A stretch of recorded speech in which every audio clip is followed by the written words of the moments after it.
Hello, everyone.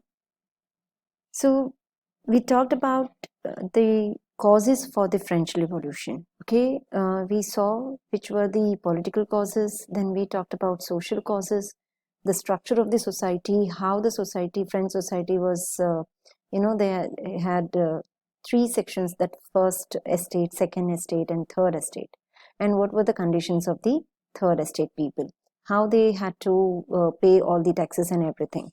So all the burden was on the third estate. So all these factors we talked about. We also talked about the economic factors, how there was a subsistence crisis and how people were suffering in France.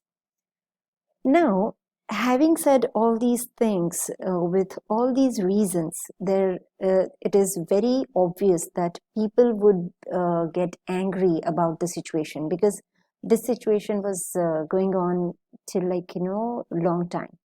So unless and until they get some proper idea to channelize their anger, uh, they couldn't bring about any changes, right?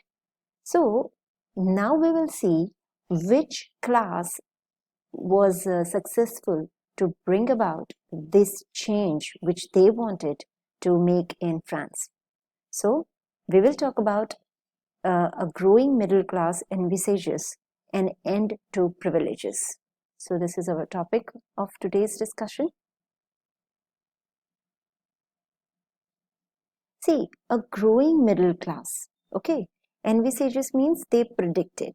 So these class predicted. They actually foresee, they actually started believing in the fact that they can end this privileges of the first estate and second estate and some of the people who were in third estate also. Okay, so let's talk about it now. See, in the past, peasants and workers had participated in the revolt against increasing taxes and food security scarcity. So it's not that peasants and workers, they were not aware of this fact that they are suffering a lot. Of course they were aware of this fact, and they had participated also in the revolt, but they could not bring about any change in the social and economic order. Why so? Because they lacked the means and program to carry out full-scale measures. Okay. See, peasants and workers, they were not so educated. So they lacked this actually means and programs. So, however, there was so much of anger in their mind.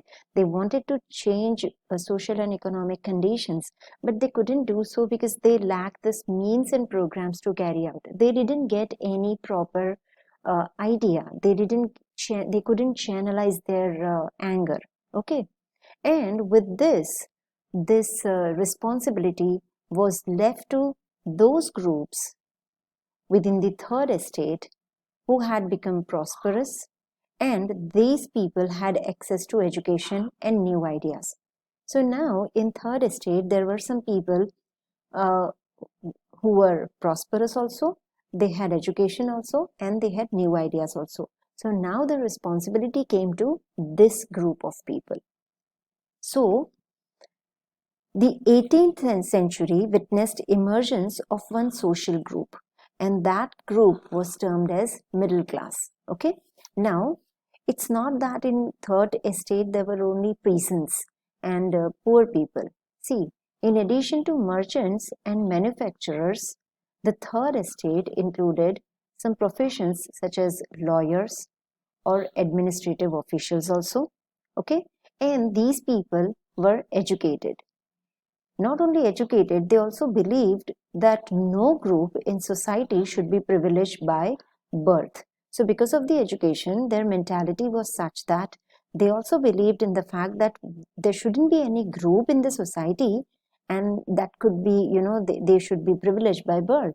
In fact, these group believe that a person's social position must depend on his or her merit. Okay, so if any group or if any person is getting all the privileges, then there has to be some quality in that person that makes that person deserve the praise or deserve that privilege. Okay, merit means to deserve that privilege. Okay, the quality that makes him do that. Okay, so these people, this group of people, they believe this. Now, these ideas, whatever they thought, that people should not get this privilege by birth and all, and there should be equality in the society. So all these ideas, they were put forward by some philosophers. And who were these philosophers? So the first one was John Locke, then Jean-Jacques Rousseau. Okay, so these two philosophers were there. Now, in his two treatises of government book, John Locke sought to refute the doctrine of the divine and absolute right. Refute means to deny. So,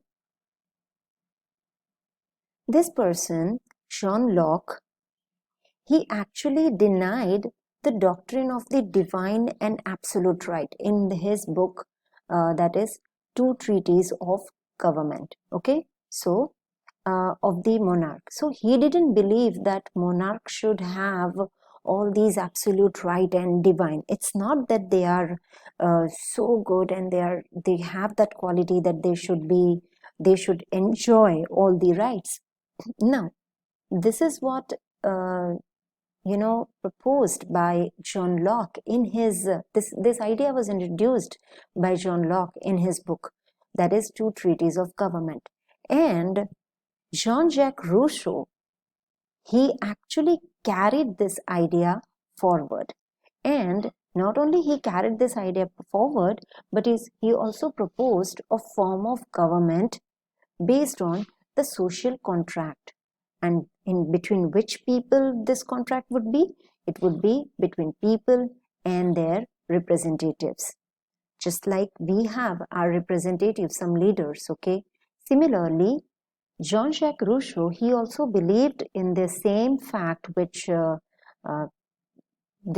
John Locke believed in, and he not only carried forward that idea, but he also proposed a form of government based on this idea.